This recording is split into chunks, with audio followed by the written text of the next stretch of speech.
സഹോദരങ്ങളെ, ഒരു ജാറത്തിൽ നിന്നും പ്രായമായ ഒരു ഉമ്മുമ്മ ഇറങ്ങി വരുന്ന കാഴ്ചയാണ് നിങ്ങൾ കാണുന്നത്.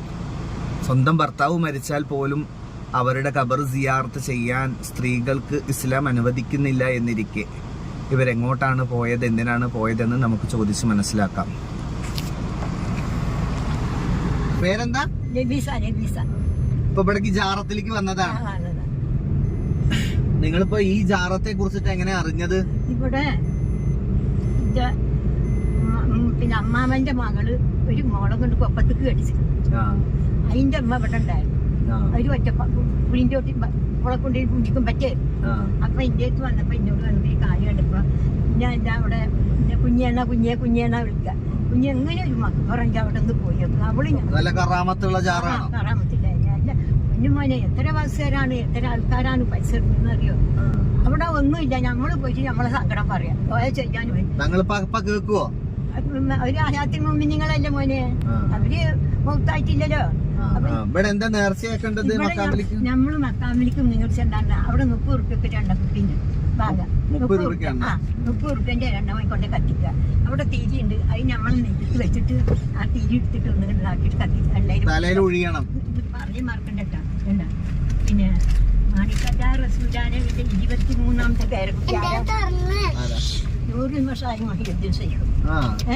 അവരെ വയ്യത്താണ് മുജീദാണ് ഞാൻ. അവരെ പട്ടാണ് മാണിക്കജാർ എവിടെ ഹൈദരാബാദില്. ഇനിയിപ്പോ പെരുന്നാൾ കഴിഞ്ഞിട്ട് 6 അത് കഴിഞ്ഞിട്ട് ഞങ്ങൾ പോകാൻ വേണ്ടി നിൽക്കാം. അവരെ വയ്യത്താണ് ഞാൻ, മുജീദാണ് ഞാൻ. മുരീദുമാരെ ആര് എന്ത് തെറ്റ് ചെയ്താലും നരകത്ത് പോകില്ല പറയണു. എന്ത് തെറ്റ് ചെയ്താലും പോകില്ല. ഈ ശ്വാസം കെട്ടുന്നത് ആരാ? പുറത്തേക്ക് കുടിക്കൂ. ഈ മാണിക്കല്ല അള്ളാഹുല്ലേ നമുക്ക് മുമ്പ് തൊട്ട് ആന വരെ എല്ലാ ജീവൻ. പിന്നെ ആ അള്ളാഹു സുബ്ഹാനഹു വ തആല അവൻ കൽപ്പിച്ച കൽപ്പനകളിൽ എവിടെയെങ്കിലും ഇങ്ങനത്തെ വിശ്വാസങ്ങൾ പഠിപ്പിച്ചിട്ടുണ്ടോ? ഇപ്പൊ നിങ്ങളെ ഭർത്താവ് മരണപ്പെട്ടാലേ ആ ഭർത്താവിന്റെ ഖബർ എപ്പോഴെങ്കിലും നിങ്ങൾ സിയാറത്ത് ചെയ്തിട്ടുണ്ടോ? എന്താ ചെയ്യാത്തത്? പെണ്ണുങ്ങൾക്ക് പോകാൻ പാടില്ലല്ലോ. പിന്നെ നിങ്ങളിപ്പോ എവിടുന്ന വരുന്നേ? അല്ല, ഞാൻ ചോദിക്കണത് ഒരു സ്ത്രീക്ക് ഏറ്റവും കൂടുതൽ കടമ അവളുടെ ഭർത്താവിനോടല്ലേ? ആ ഭർത്താവിന്റെ തൃപ്തിയിലായി മരിച്ചാലല്ലേ അവൾക്ക് സ്വർഗവും നരകവും തീരുമാനിക്കപ്പെടുന്നത്. അപ്പൊ നിങ്ങൾ തന്നെ പറഞ്ഞു എന്റെ ഭർത്താവിന്റെ ഖബറിലേക്ക് ഞാൻ ഇതുവരെ പോയിട്ടില്ല. കാരണം നിങ്ങളെ ഭർത്താവിന്റെ ഖബറിലേക്ക് പോവാൻ ഇസ്ലാമികമായിട്ട് എന്ത് ചെയ്യുന്നില്ല, അനുവാദം നൽകിയിട്ടില്ല. ഇസ്ലാമികമായിട്ട് തീർച്ചയായിട്ടും നിങ്ങളെ ഈ യാത്ര ശരിയല്ല എന്നുള്ളതാ ഞാൻ പഠിച്ചു മനസ്സിലാക്കിയിട്ടില്ല. കാരണം എന്താണെന്നറിയോ, നമുക്ക് നമ്മളെ പ്രവാചകനിൽ ഏറ്റവും ഉത്തമമായ മാതൃകയുണ്ട്. ആ പ്രവാചകൻ മുഹമ്മദ് നബി സല്ലല്ലാഹു അലൈഹി വസല്ലം വഹീന്റെ അടിസ്ഥാനത്തിലാണ് എന്ത് ചെയ്തിട്ടുള്ളത്, ദീന് പൂർത്തിയാക്കി തന്നിട്ടുള്ളത്.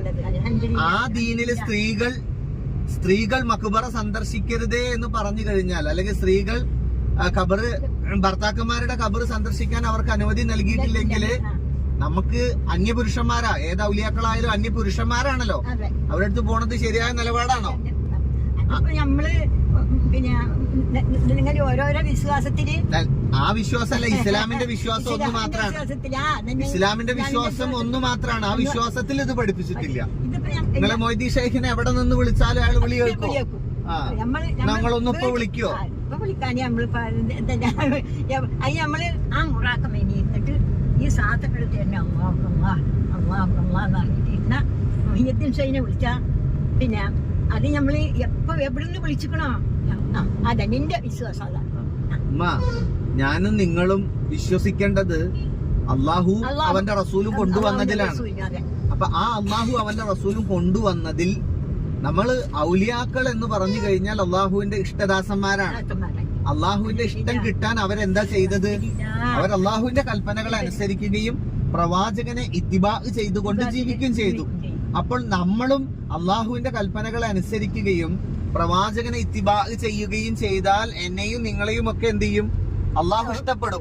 എന്നാൽ അള്ളാഹു ഇഷ്ടപ്പെടാത്ത കാര്യമാണ് അള്ളാഹുവിനോട് ഒരു അടിമയുടെ തേട്ടത്തിൽ ആരെങ്കിലും പങ്കു ചേർക്കുക എന്നുള്ളത്. അപ്പൊ നിങ്ങൾ പറഞ്ഞു എന്റെ അടി തൊട്ട് മുകൾ വരെയും എന്റെ റബ്ബിന്റേതാണ്. ആ റബ്ബ് വഹുവ അലാ കുല്ലി ഷൈഇൻ ഖദീറാണ്. അവൻ എല്ലാ കാര്യത്തിലും കഴിവുള്ളവനാണ്. അപ്പൊ നിങ്ങൾക്ക് രോഗം വന്നപ്പോ ആനം ദുനിയാവ് മഹരിബിക്കെട്ട് വരാറതാണ്. ഉറുമ്പ് തൊട്ട് ആന വരക്കില്ലത് ശ്വാസം കൊടുക്കണം, ജീവൻ കൊടുക്കണം, റിസ്കിന് കൊടുക്കുന്നതൊക്കെ ആരാണ്? ഈ ഇലാഹിയായ റബ്ബല്ലേ. അതെ അതെ. അപ്പൊ ആ റബ്ബ് പറയുന്നുണ്ട്, നമുക്ക് പറ്റില്ല ആ റബ്ബിനെ.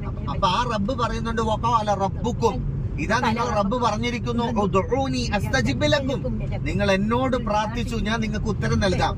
ഇന്നല്ലദീന യസ്തക്ബിറൂന അൻ ഇബാദത്തി, ആരെങ്കിലും എനിക്ക് ഇബാദത്ത് ചെയ്യുന്നതിൽ നിന്നും അഹങ്കരിച്ചു കളഞ്ഞാൽ, അവിടെ അല്ലാഹു സുബ്ഹാനഹു തആല പ്രാർത്ഥനയ്ക്ക് എന്താ പറഞ്ഞത്? ഇബാദത്ത് എന്നാണ്.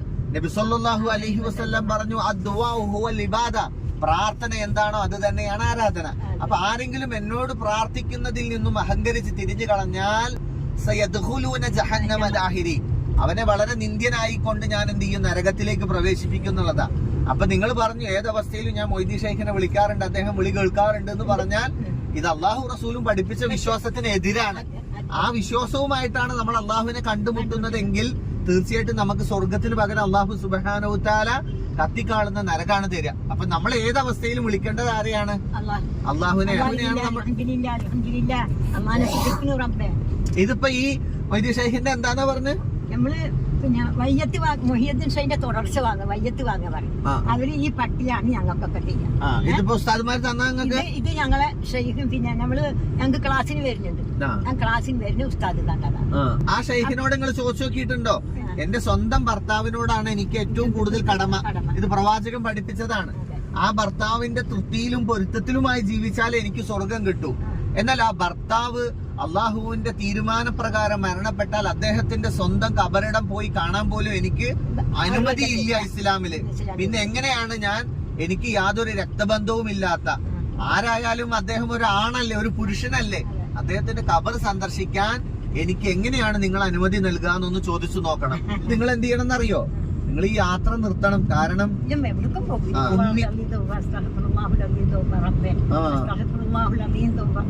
തൗബ ചെയ്തില്ലേ? ഇൻഷാ അല്ലാഹ് ഞാൻ അങ്ങനെ പോവരുത് കേട്ടോ.